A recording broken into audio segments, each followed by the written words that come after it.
welcome to Ruler 101 on Game Squared.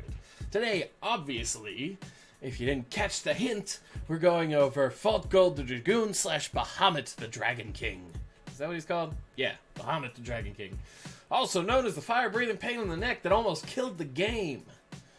Of course, that's not directly his fault. Levitain had a big influence on it. Like, my word. Ugh. This guy was so strong in his when he in his time at the top. He was like, it was literally like you saw them flip over the ruler Fault Gold, and you were like, well, yes, guess it's over. And, well, no, then you rolled dice or flipped a coin or whatever, and if you lost and that was going first, you went, I'm out. The deck was nightmarish. Like, you could lose half your life before you even got a turn. And remember, this was before Energize, so you could do nothing about it. Ugh. But those days are behind us, and the deck I'm bringing you today is nowhere near that nightmarish. Instead, I made a Dragon Tribal deck. But let's go over the ruler first, because usually you don't get to look at the ruler side that much before it flips over into the big fiery evil. Anyway, he is a red ruler, knight, J activate, banish the fire resonator. Oh boy, free J activate. Yeah, everybody knows that's just the worst. Activate rest. Search your main deck for a dragon resonator revealed and put it in your hand, then shuffle your main deck. So mainly that's what this deck is focused around, getting the dragons, Dragon Tribal obviously. However, that's just the one that I made for this. I'll also briefly touch on what made him such a nightmare.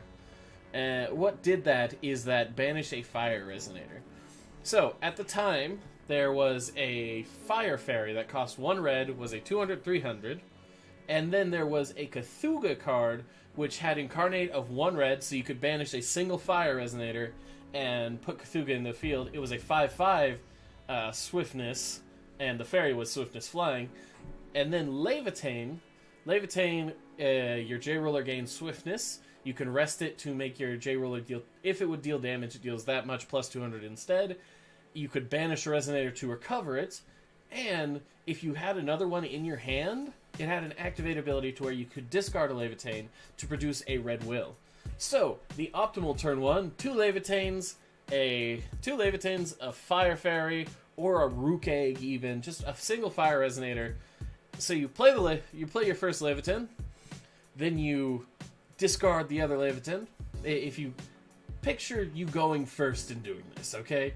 So you have your 5 cards, you play a Levitain, then you pitch Levitain to produce a red. Then you play the fire fairy and swing at your opponent for 200 in the face. They go, okay, I took 200.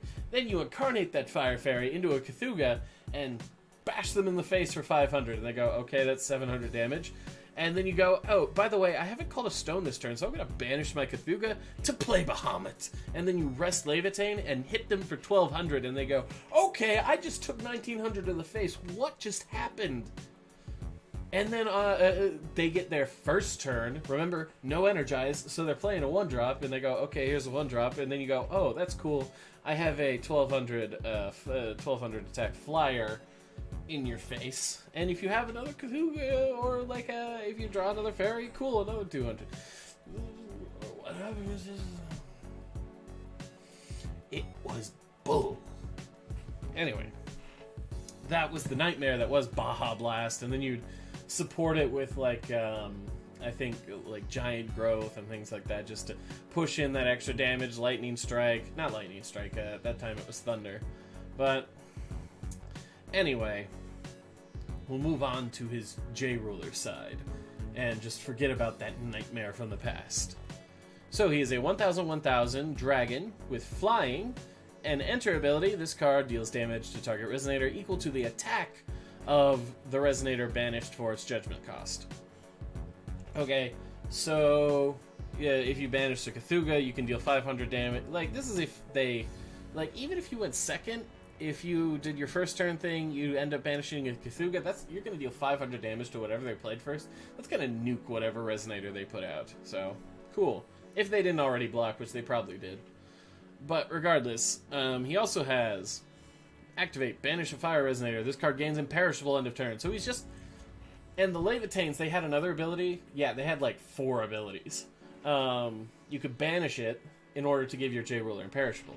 So he's just like, even if you found a way to remove him, he would just come back the next turn, and it was, I didn't like it.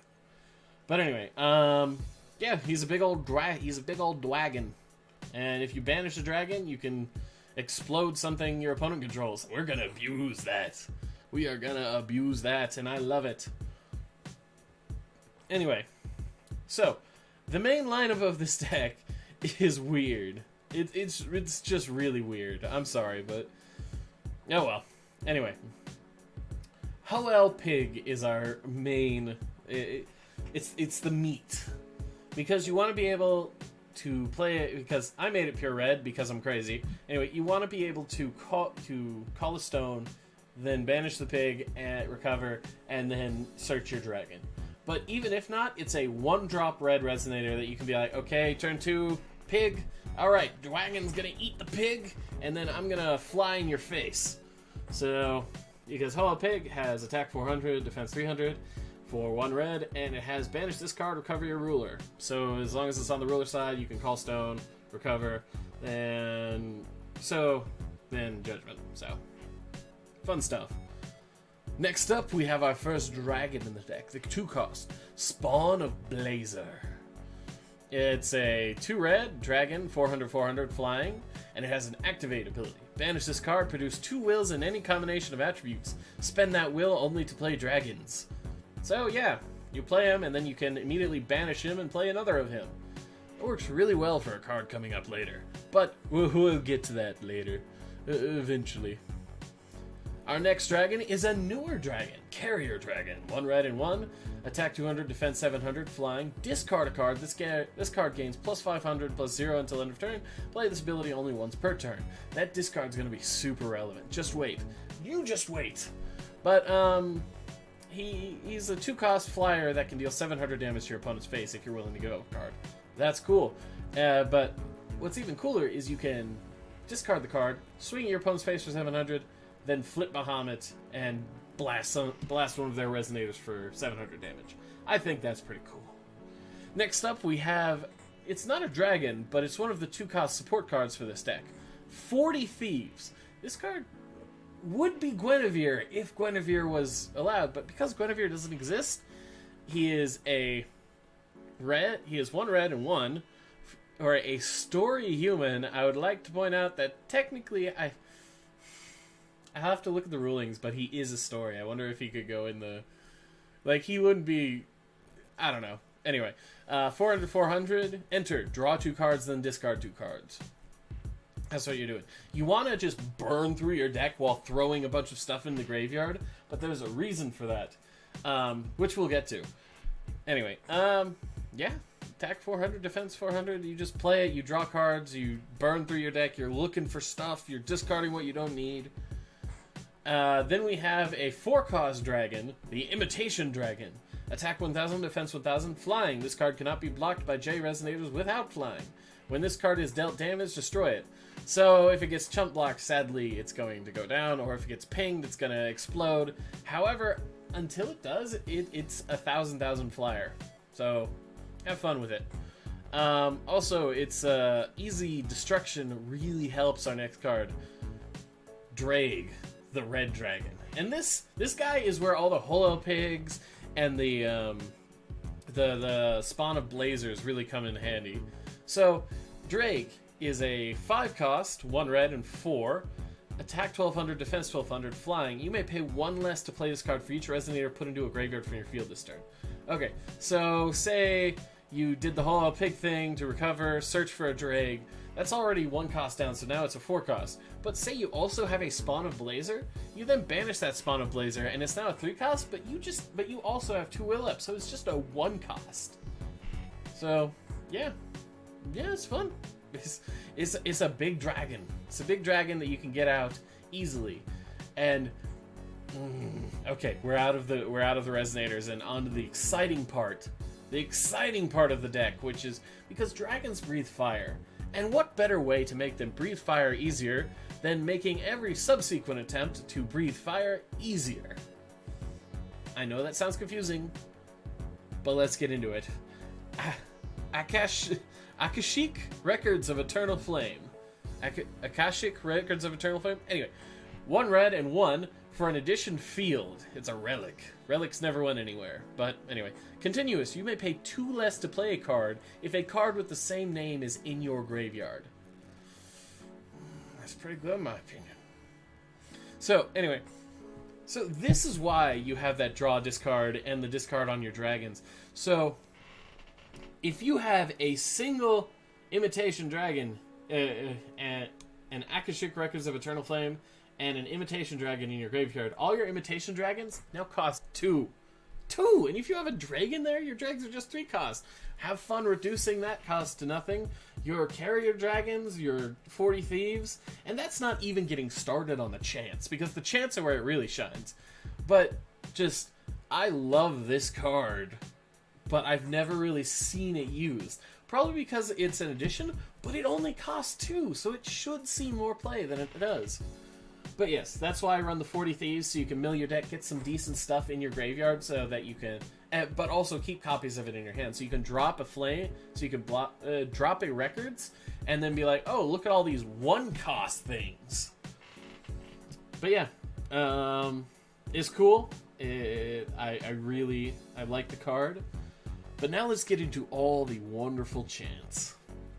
Starting with the new chant, Scalding Breath. 1 red and 1 for a chant rune. You pay 2 more to play this card from a rune area. You don't have a rune area, so don't worry about it. This card deals 700 damage to target anything.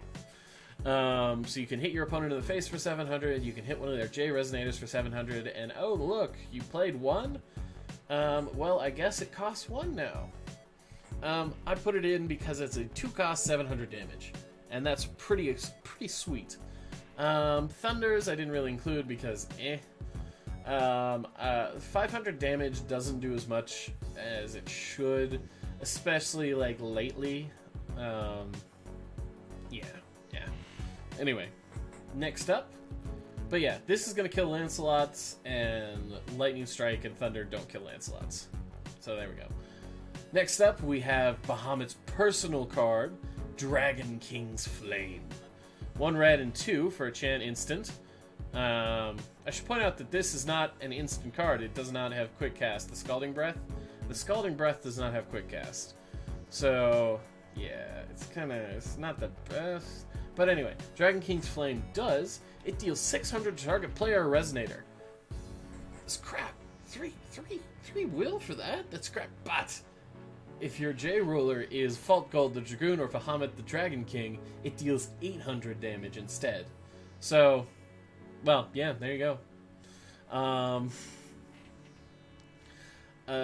Akashic Records makes this a 1-cost, but even if it's not a 1-cost, you can deal 800 damage to your opponent.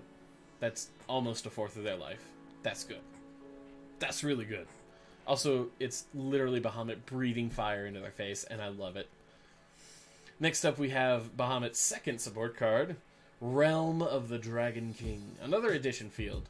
2 red and 1. Continuous. Whenever a non-dragon resonator enters the field, this card deals 500 damage to it. If you control Bahamut the Dragon King, so if you perform Judgment, it deals 800 damage instead.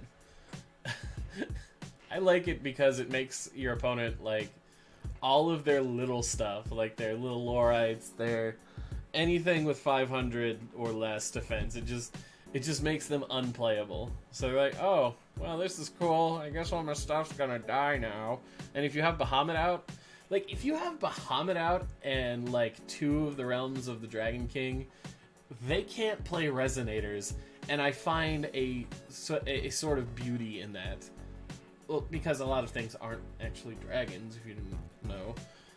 Sadly, it does make your 40 Thieves instantly die, and your whole pigs instantly die, but by by the time you have 3 will to play the Realm of the Dragon King, you're probably not playing them that much.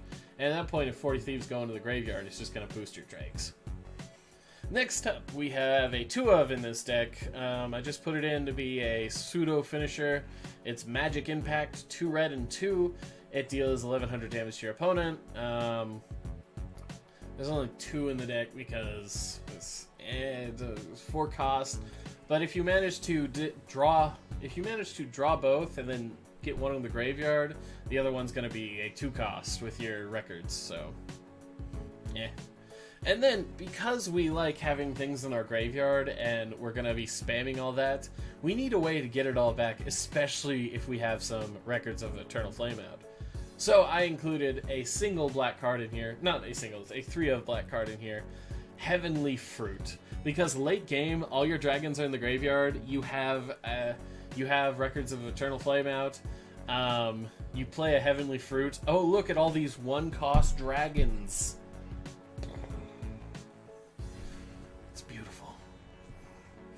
Brings a tear to my eye. But yeah, it's just a way to bring back all your dragons and make them fun. You have to discard your hand for it, but because this is a red deck, you're probably not going to have a hand late game. Anyway, stone deck I don't need to go over, and as always, the sideboard is up to you. It's always about what you're playing with. And the deck list is here. I called it True King of Kunlun because this is the real Dragon King. Eat your heart out, Fushi. Even though I love you and I want to play you and I want you to be viable because I want to play you. But, it's okay. Like, I would love to see someone bring me a true dragon deck, like, including like Purple Mist, the fantasy dragon, which is a blue dragon, and some like Guivers maybe. I don't know. I just want to see something get out there. But yeah, this is what Bahamut looks like when he's not tearing your face off turn 1. Although, admittedly, even if Levitain existed now and Bahamut was allowed to use all the cards, I really don't think he'd be as strong. Simply because Energize exists and you can really mess up their turn. And like, also with Energize and the rune decks, I think he would be like, and then you'd be like, rune, Energize. Oh, what happened to your early game?